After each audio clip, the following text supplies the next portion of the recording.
김현정의 뉴스쇼 CBS 라디오와 함께하고 계십니다. 저는 퇴근길 시사자키 정관용입니다.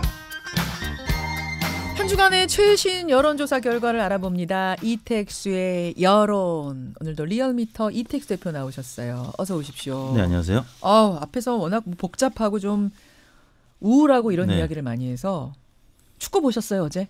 네, 어제 뭐 자세히는 못 봤습니다만 대략 봤습니다. 야, 베트남과 요르단의 경기. 네. 아니, 체격이요.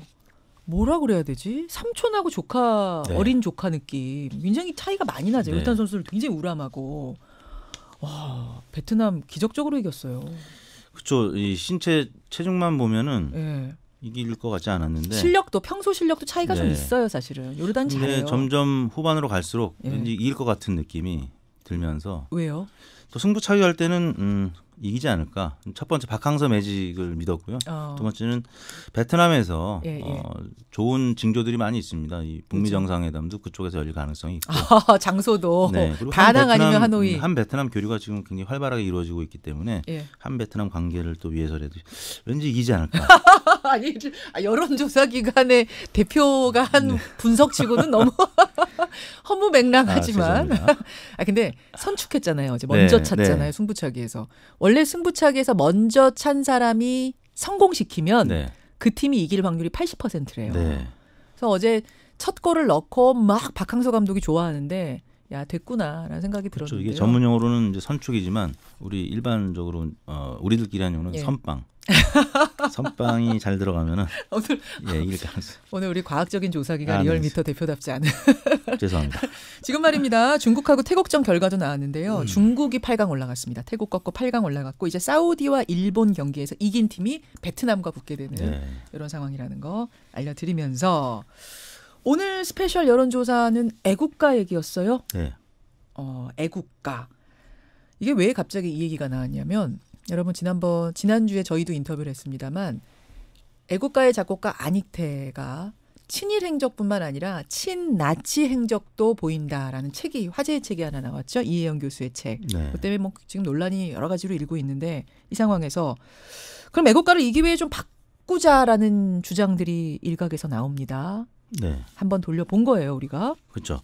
저희가 이제 지난 금요일 전국 19세 이상 성인 8,562명에게 접촉을 해서 최종 502명이 응답을 완료했습니다. 예. 5.9% 응답률. 무선 전화 면접 및 유무선 자동응답 혼용 방식이었습니다. 표본 오차는 95% 신뢰 수준에서 플러스 마이너스 4.4%포인트였는데요. 예. 애국가의 작곡가인 안익태 선생에 대해 친일 행적 의혹에 이어 독일 나치 연관설이 나오고 있는 가운데 애국가를 바꿔야 한다는 주장이 제기되고 있습니다. 선생님께서는 애국가를 바꾸는 데 대해서 어떻게 생각하십니까? 애국가를 아예 바꾸자. 이미 친일 행적에 대해서는 많이 알려졌고 친나치 의혹까지 제기된 마당인데 좀 찜찜하지 않겠느냐. 네. 이 기회에 바꾸자. 매우 찬성한다 1번. 찬성한다 2번. 반대하는 편이다 3번. 매우 반대한다 4번. 5번은 잘 모르겠다. 네. 이렇게 돌리셨네요. 어떻게 나왔습니까? 반대 의견이 58.8%, 찬성 의견이 24.4%, 두 배를 넘는 수준으로 반대 의견이 높았는데요. 예상보다는 반대 의견이 높게 나타났습니다. 그러니까 잠깐만. 교체를 하는데 반대한다가 네. 58.8. 네, 교체하자가 24.4. 그렇습니다. 반대하는 편이 30.1이었고요. 예. 매우 반대도 28.7로 비슷하게 나타났습니다.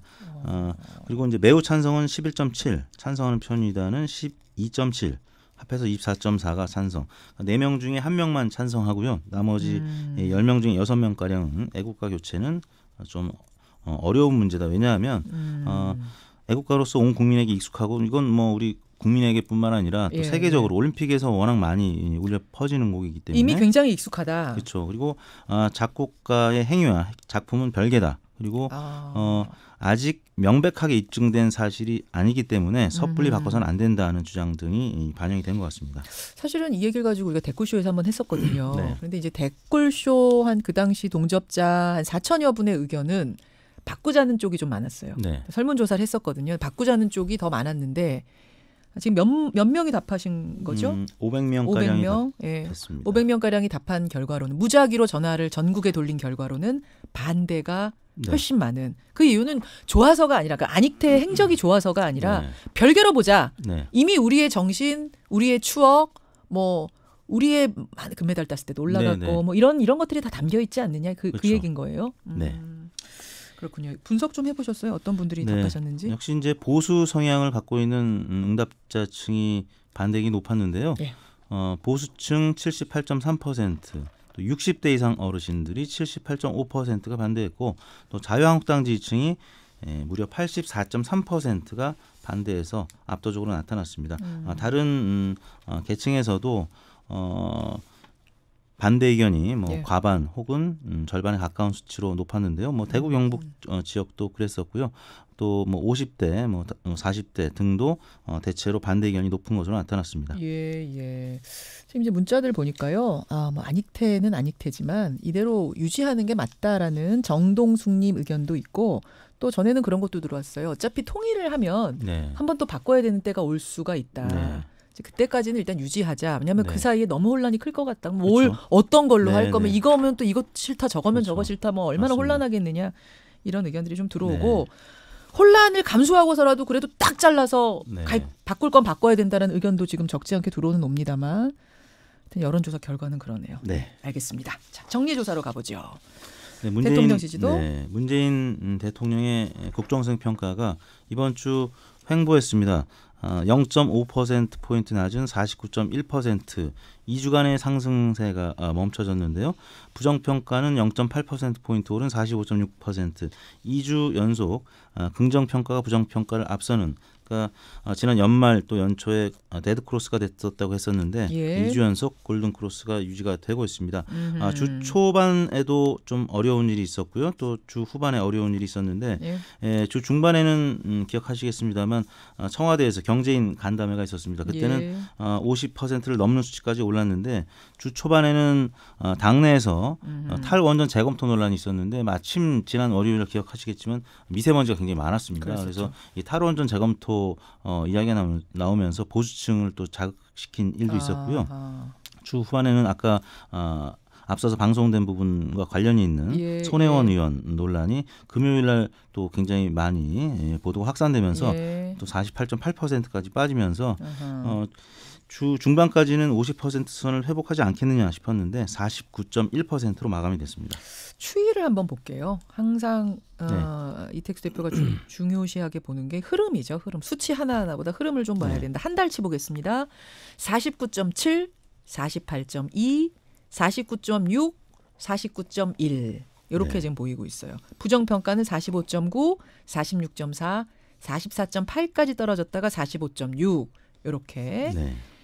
그래요. 그럼 다시 데드크로스가 될지 아니면 반등으로 50대에 진입할지 여기가 중요한 한 주가 될 것 같은데 어떻게 전망하세요? 일단 손혜원 의원 논란은 당분 계속 이어지겠지만 탈당을 했기 때문에 당청과의 연결고리는 일단 끊어졌다고 봐야 될 것 같습니다. 물론 이제 보수야당에서는 꼬리 자르기식이다, 뭐 임시방편식의 대응이다라고 비판하지만 일단 당청과의 연결고리는 과거 전례로 보면 끊어질 가능성이 조금 더 높아 보이고요.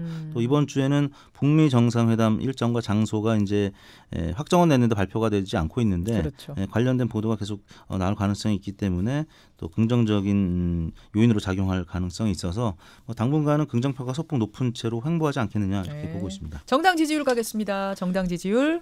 네, 민주당이 0.3%포인트 빠진 39.8%, 40% 선이 무너졌습니다.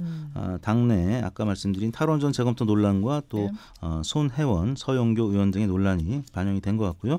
한국당은 0.4%포인트 오른 24.3%, 상승은 했는데 크진 않았습니다. 황교안 전 총리의 입당이 화제가 되면서 기대를 많이 하는 분들이 계셨는데 당내에서 이제 경쟁 주자들이 이른바 비황이라고 하는 당내 비판이 또 있었습니다. 그래서 상승폭이 크지는 않았다 이렇게 봐야 될 것 같고요. 정의당이 7.5%, 바른미래당이 6.3%, 민평당 2.7% 순으로 나타났습니다.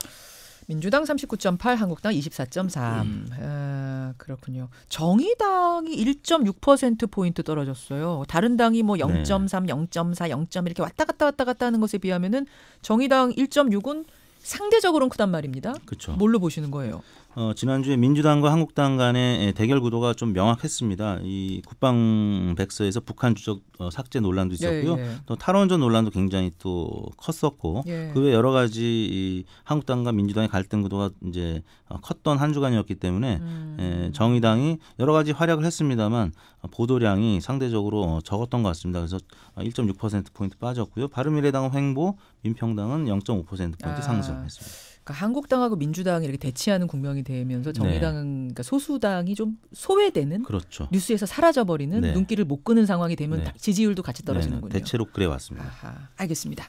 여기까지 보고요. 어떻게 조사하셨어요? 네, 이번 조사는 14일 월요일부터 18일 금요일까지 닷새 동안 전국 19세 이상 유권자 37,041명에게 통화를 시도해서 최종 2,509명이 응답을 완료했습니다. 예. 조사 방법은 같았고요. 표본 오차는 95% 신뢰 수준에서 플러스 마이너스 2%포인트였고 자세한 내용은 리얼미터 홈페이지와 중앙선거 여론조사 심의위원회 홈페이지를 참고하시면 되겠습니다. 아, 고생하셨습니다. 그 축구 얘기 지금 뭐 문자도 많이 보내주시는데 잠시 후 네. 댓글쇼에서 조금 더 네. 얘기해보죠. 수고하셨습니다. 네, 감사합니다. 김현정의 뉴스쇼는 청취자 여러분의 참여로 이루어집니다. 트위터, 페이스북, 레인보우 게시판, 그리고 단문 50원, 장문 100원의 유료 문자 샵 1212, 우물정 1212 통해 참여하실 수 있습니다. 김현정의 뉴스쇼, 여러분과 함께 만듭니다.